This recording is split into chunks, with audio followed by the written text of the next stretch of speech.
Ladies, gentlemen, and Spiritborn of all ages, now that we've gone over all of the different sort of meta option builds for Spiritborn, the things that will hit all of the highest numbers, it's now time to start branching out and diversifying a bit into the more fun niche stuff, which, just to say it early, is still more than strong enough to outpace a lot of the builds for most other classes due to the bugs that Spiritborn has. To the point that, with my definitely imperfect gear, I'm still able to clear a tier 100 pit run with a fair bit of time to spare, and this also just dusts any other Torment 4 difficulty content too. At first glance, you may be thinking, wait, is that just an evade build? Weren't those nuked into obscurity not being worth using anymore? And, well, the answer is both yes and no. They changed the functionality of evade builds by adding a sort of internal cooldown between evade usages, which lowered the damage output potential of Storm Feathers, which is the damage that happens when you evade with that build. However, even with the damage missing a bit, the functionality of a permanent evading build still exists, and you can still achieve this and fire out loads of feathers while doing so too. The fun thing though is that this didn't come from me trying to come up with a new version of an evade build, it came from me trying to come up with a good, fun, ultimate skill focused build for Spiritborn using the one unique Spiritborn weapon that never gets used, Wushe. This is entirely ultimate focused. Its implicit affix lowers ultimate cooldown when you attack, it gives ultimate damage, it gives resource after using an ultimate, and then it also has dexterity, which is always good, and importantly, bonus ranks to the Supremacy passive, which is just an extremely powerful general damage increase.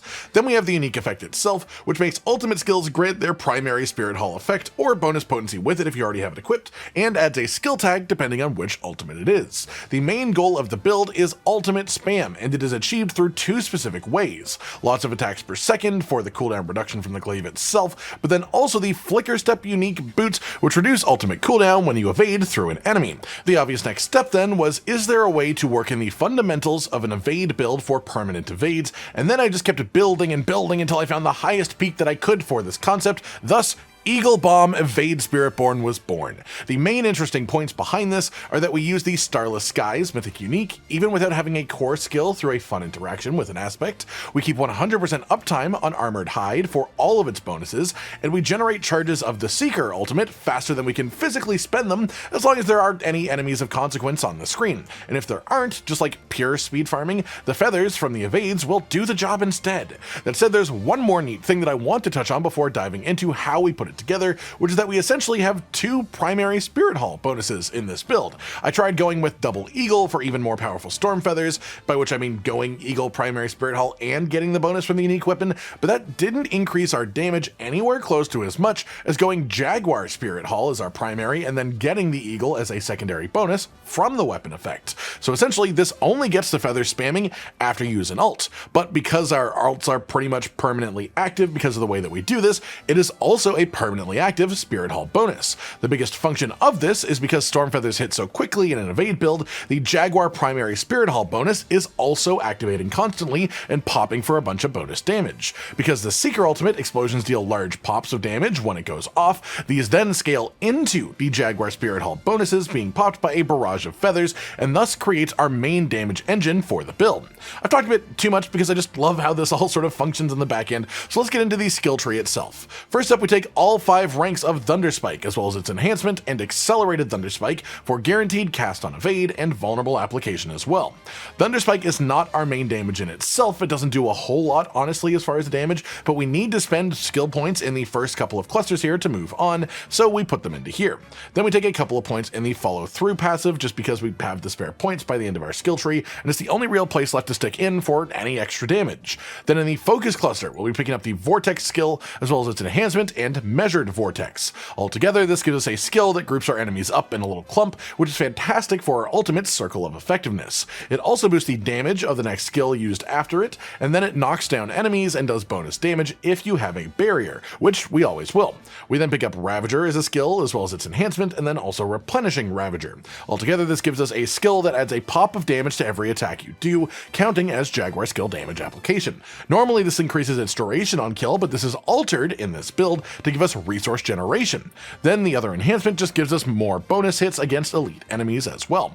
We then take some passives in the cluster as well, 1 rank of Focal Point, mostly just as a gateway to 3 ranks of the Apex passive for bonus damage to vulnerable enemies, doubled against elites. Then we also get 3 ranks of Diminishment for bonus damage reduction from vulnerable enemies as well. We'll then be picking up 1 rank of the Mirage passive, mostly just as a gateway for 3 ranks of Unrestrained Power for bonus damage when we are unstoppable, which we are consistently. You may be asking why we don't take bonus ranks of Mirage, as it does add crit chance and tankiness, and that can be useful, and the main answer is that despite using a glaive as our weapon, we do still actually have block chance from other parts of our build. This is overridden if you have too much dodge chance, though you can't really block if you dodge, so having high dodge is sort of a negative for us overall, and our crit chance is high enough without this. Then we have the defensive cluster of skills, where we'll be taking all 5 ranks of the Armored Hide skill for increased duration and reduced cooldowns. One of the best ways that we boost our damage in this build is with the Unyielding Hits legendary aspect, which gives us a bonus weapon damage converted from our armor stat for 3 seconds after you cast a Gorilla skill. The way that we achieve having a Gorilla skill cast every 3 seconds is through management of Armored Hide, combined with the Intricacy passive, which gives us bonus free casts after we use an ultimate skill. We are constantly casting our ultimate, which means that we constantly get this effect, and so as long as you purposefully cast Armored Hide before your ultimate, you can pretty much just cast this every 3 seconds very consistently without a problem. We also take its enhancement as well, and then also reinforced Armored Hide too. After that we pick up Scourge, as well as its enhancement, and then also Adaptable Scourge. Altogether this gives us a circular AoE effect that slows and fears enemies' hits, as well as applying a poison effect. This gives us a stacking increasing damage to crowd-controlled enemies buff as well, and also gives us a lucky hit chance to lifesteal up to 35% of our maximum life with every hit, which is really powerful for regen too. We also then take some passives in this cluster as well, 1 rank of Endurance, mostly just as a gateway for 3 ranks of Perseverance. This gives us bonus damage reduction per stack of resolve that we have. We then also take 1 rank of Anti-Venom, mostly just because we have a little bit of spare skill points at the end of the skill tree, and this is just enough of a difference to put us pretty much at maximum poison resistance. We then move on to the Potency cluster, and here we'll be picking up purely passives. 3 ranks of the Resilient passive for bonus maximum life, which translates both into bonus defense and offense due to how the Viscous Shield bug works for Spiritborn. We then get a bunch of bonus ranks for this passive as well from our equipment, and then we take 3 ranks of the Brilliance passive. This gives us bonus Eagle skill damage depending on our movement speed bonus, which is always pretty much maximized once in combat, and this seemingly applies both to our ultimate but also to the Storm Feathers from the Eagle primary Spirit Hall. We then take all 3 ranks of Acceleration for bonus evade charges as well, which gives us a little bit of leeway to play with our evade resets, which happen mostly through Flicker Step's attack evade cooldown reduction. Basically meaning as long as you have an enemy around and you actively are hitting them, you should be able to manage having permanent evades with full ranks of this. This also increases the damage of the next Eagle skill you use after an evade, which will affect every single cast of our ultimate and also of Vortex as well. After that we pick up 3 ranks of Potent as a passive as well for a stacking debuff on enemies every time they are hit by a Jaguar skill. All of our skills count as Jaguar skills because we're using the Jaguar primary Spirit Hall, not to mention that the Ravager hits especially count for this, and there's a lot of those that we do too, so this builds up super quickly. Then we pick up 3 ranks of the Furnace passive as well, which gives us bonus critical damage per ferocity stack with Jaguar skills. We don't hit a massive number of ferocity stacks in this build, it's not a focus, but damage is damage, and this does apply through the guaranteed crit with the ultimate skill specifically. Speaking of which, next up we'll be going to grab 5 ranks of our ultimate skill, the Seeker, both to reduce its base charge cooldown and increase its damage. Then we grab its enhancements as well, giving it a knockdown effect, a guaranteed critical hit on the second strike, and having it make enemies constantly vulnerable while they are in its radius as well, which is a pretty fun secondary effect that we'll be talking about in a moment. We then also take 3 ranks of the Resolution passive for bonus damage for 3 seconds after casting an ultimate skill against elite enemies. We will have this active pretty much as often as you physically can given our playstyle. Then we take 1 rank in Spiritual Attunement just entirely as a gateway for 3 ranks of Supremacy, and this is just an extremely strong passive with of course bonus ranks coming from the unique weapon itself. And it's worth noting that my unique weapon doesn't even have a good roll on bonus Supremacy ranks. It was only 2 out of 3 ranks bonus base, no greater affix or anything like that, so this is one spot where the damage can severely increase with a better weapon. That said, this passive gives you a stacking damage buff every time you get a kill with an ultimate skill active, then gives you 5 bonus stacks when your ultimate skill ends. Because we hit pretty much 100% ultimate skill uptime, and with one that ends frequently, this lets us sit at near maximum stacks of this buff permanently, even in single target boss fights where you otherwise just couldn't. It's important to note as well that we have the Shroud of False Death mythic unique chest piece, which gives us bonus ranks in all passives. So if you do not have that chest piece, the build is still usable. You just want to be sure to move the points that I put in follow through and talked about earlier down to put 1 rank here and then into intricacy, because intricacy, just having 1 rank of it, is very important for armored hide management and unyielding hits, which is a lot of our damage and survivability too. With our final point then, we have one more thing to do, which is going to be our key passive, and for this we'll be taking Vital Strikes. This gives you increased vulnerable damage just in general, but also makes attacks against vulnerable enemies remove the vulnerable debuff from them. We have enough vulnerable application in general that this wouldn't be too much of a negative to begin with, but it also has strong interactions with the Seeker ultimate, as the effect of the ultimate keeps enemies vulnerable even if it tries to remove the effect. So basically any enemy that is within the Seeker ult's radius will take the bonus vulnerable damage from this key passive and give all the positive effects, but will never actually lose vulnerable properly, so every hit will trigger this effect, and that adds a really solid synergy to pretty much everything. With that covered then, let's move on to our Spirit Hall choices. Our primary spirit choice is Jaguar for the pops of bonus damage and the added Jaguar Spirit skill tag to all of our skills, letting us creating a really strong grouping of passive skills to stick together in our skill tree. Because our weapon and ultimate choice allow us to also get the Eagle Spirit Hall bonus for free from a different source. For our secondary Spirit Hall choice then, we go Gorilla for bonus maximum resolve stacks and pretty much permanent unstoppable with how the build functions as well. Moving on then from that, we have our gear, starting with the mythic uniques. The peak version of this build that I have on is using 3 mythic uniques, but you can function the build without any of them really. They just make it stronger to have on and adjust how it works a little bit. The most important one for the most part though is the Harlequin Crest. This gives bonus ranks to all skills, including ultimate skills. This increases both the damage dramatically, but also decreases the base charge cooldown of the Seeker a fair amount as well. This is a big important combo for making it sort of function as an alt build. As well, it has cooldown reduction as an affix itself on the helmet, which is great, as well as bonus maximum life, which is great for Spiritborn too, and then a big chunk of flat armor, which helps us reach our increased armor cap requirement for the unyielding hits aspect. If you do not have this item, I would instead recommend the duelist aspect on a legendary helmet for bonus maximum stacks of ferocity, and then change out the secondary Spirit Hall bonus to be Jaguar so you have a reliable way of building more ferocity stacks. Our second most important mythic then is the Shroud of False Death. The main purpose of this is just adding 1 rank to all passives through its implicit effect, which gives us an insane amount of value both for survival and for offense. This also gives us bonus all stats, which helps a lot for activating rare nodes on the Paragon board, and a massive maximum life bonus too. For Harlequin Crest, the priority affix to upgrade is armor, and the priority affix on Shroud is the maximum life. Ideally, you wouldn't need to replace both Harlequin Crest and Shroud of False Death, but if you do, you'd take the Binding Morass legendary aspect to apply a slow to close enemies and do bonus damage to slowed enemies too.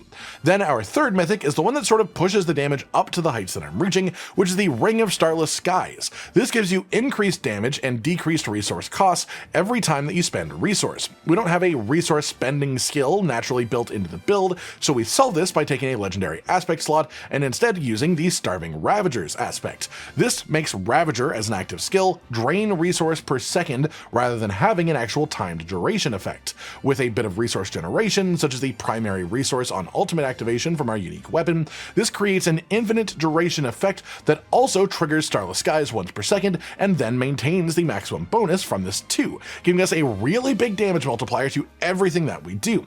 If you don't have Starless Skies, you would replace it with the Conceited aspect for bonus damage while you have a barrier. Then you would also replace the Starving Ravager aspect with the aspect of the elements, which will give you bonus lightning damage 50% of the time.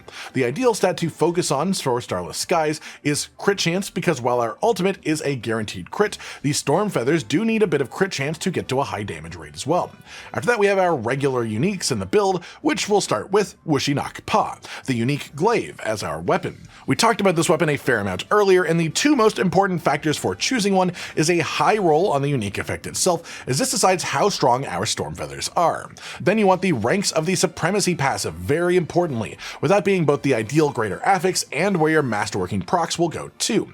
This just increases all damage done for the build by a pretty notable amount. The other regular unique that we use is Flicker Step, both for the evade cooldown, resetting implicit, and the ultimate cooldown reductions when evading through enemies, because we'll be evading constantly.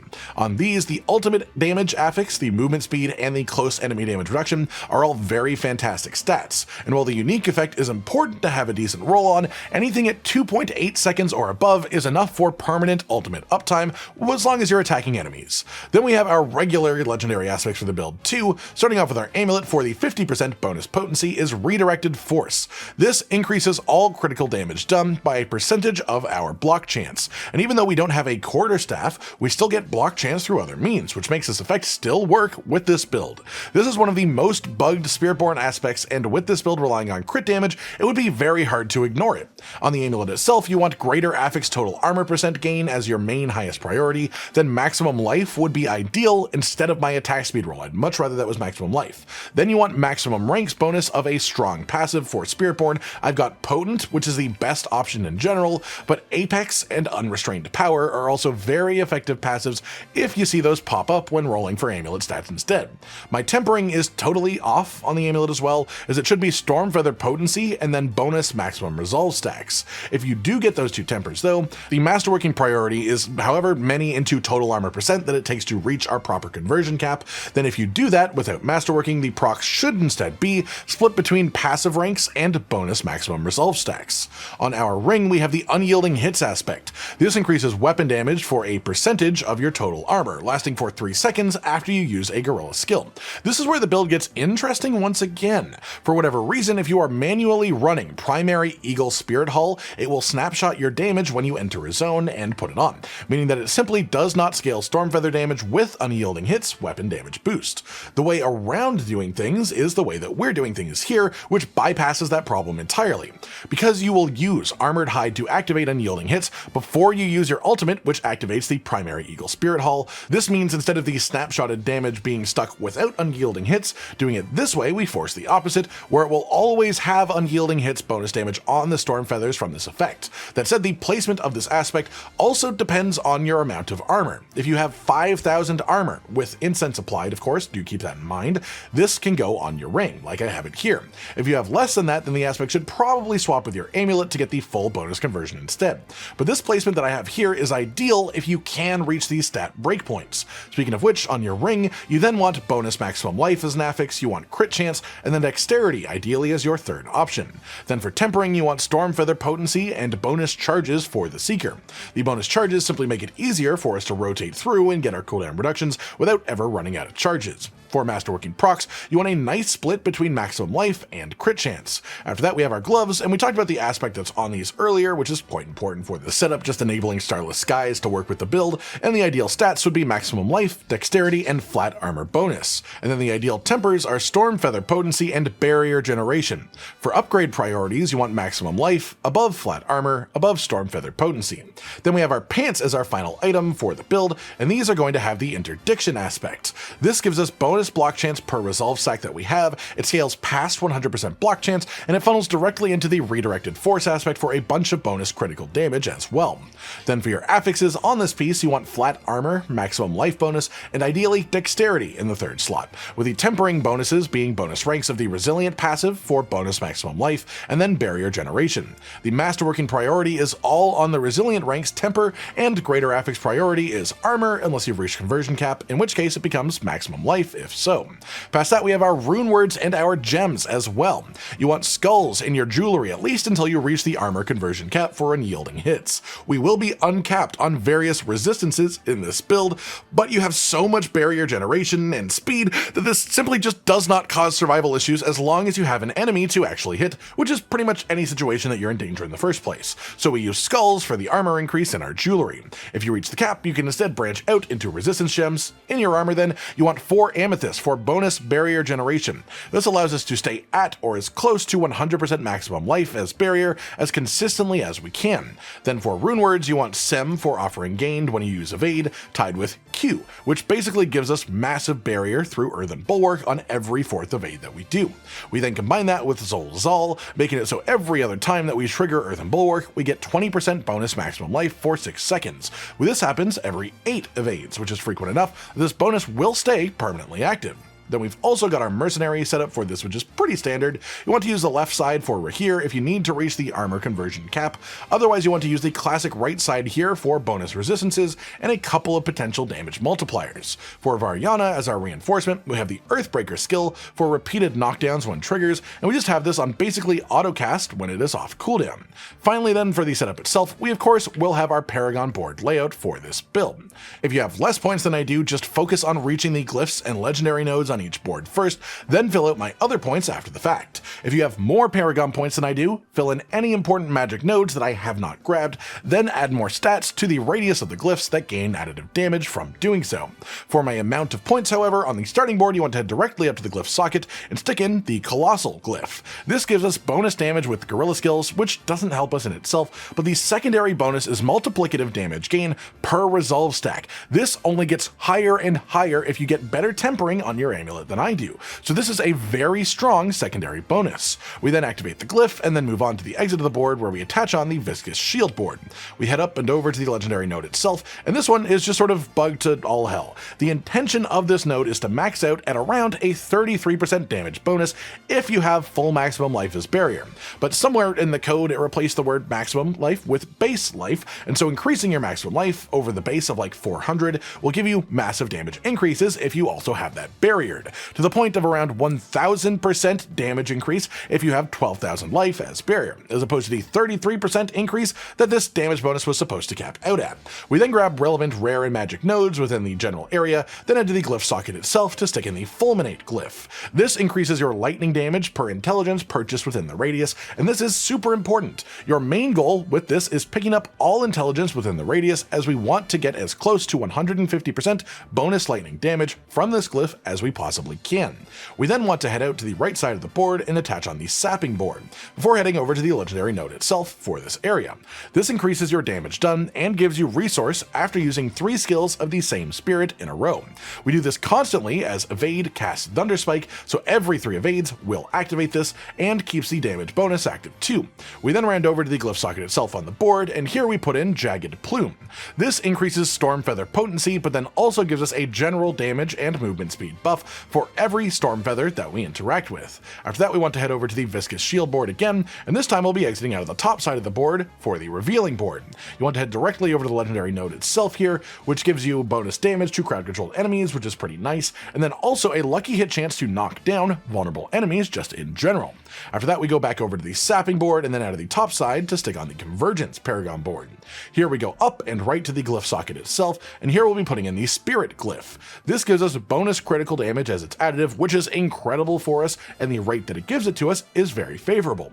This also applies a debuff on enemies that increases your damage done to them each time they get hit by a critical strike. We grab as much as we can of dexterity in this radius, then we wrap around to the legendary node itself for the board, and this is a little bit of a wordy one, but the basic way to put this is that you get up to a 30% bonus damage multiplier, depending on your stats that read bonus damage with lightning, or bonus damage with poison, or bonus damage with physical. It will only convert your 2 highest of these stats, but since we only really do lightning damage, we purposefully hit 150% bonus lightning damage from the Fulminate glyph, and 20% of that is the full bonus for this legendary node, which is why we put so much into Fulminate to begin with. We then grab the rare and magic nodes of note nearby, before looping back to the actual side of the Revealing board and going back into it so we can add in our final glyph, which is going to be the Talon glyph. This gives us bonus damage with Eagle skills and bonus critical damage with Eagle effects as well.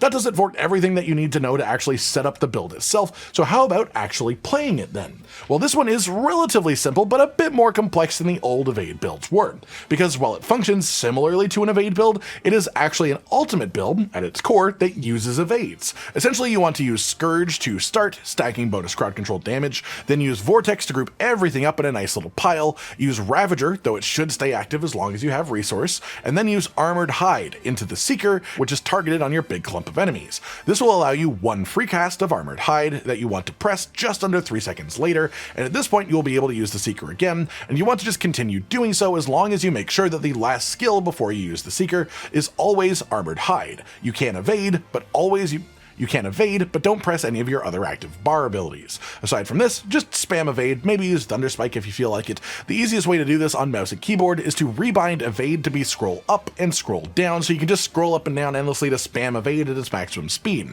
You want to make sure that you try to evade through enemies specifically at close range, so you can trigger the flicker step effect as well.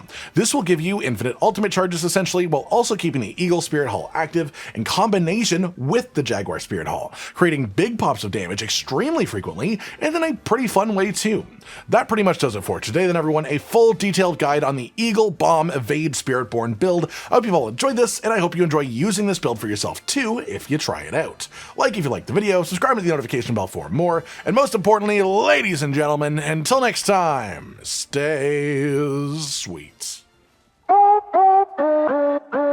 Josh, Cotton, and Hollow with the videos, dropping the humor like a hammer on your tippy toes, bringing entertainment on a daily arrangement to take our insanity and turn it into entertainment. Yes, I said entertainment twice, to reiterate that it is nice to look into your faces on a mostly daily basis when you let us in your homes to make the whole world a stage.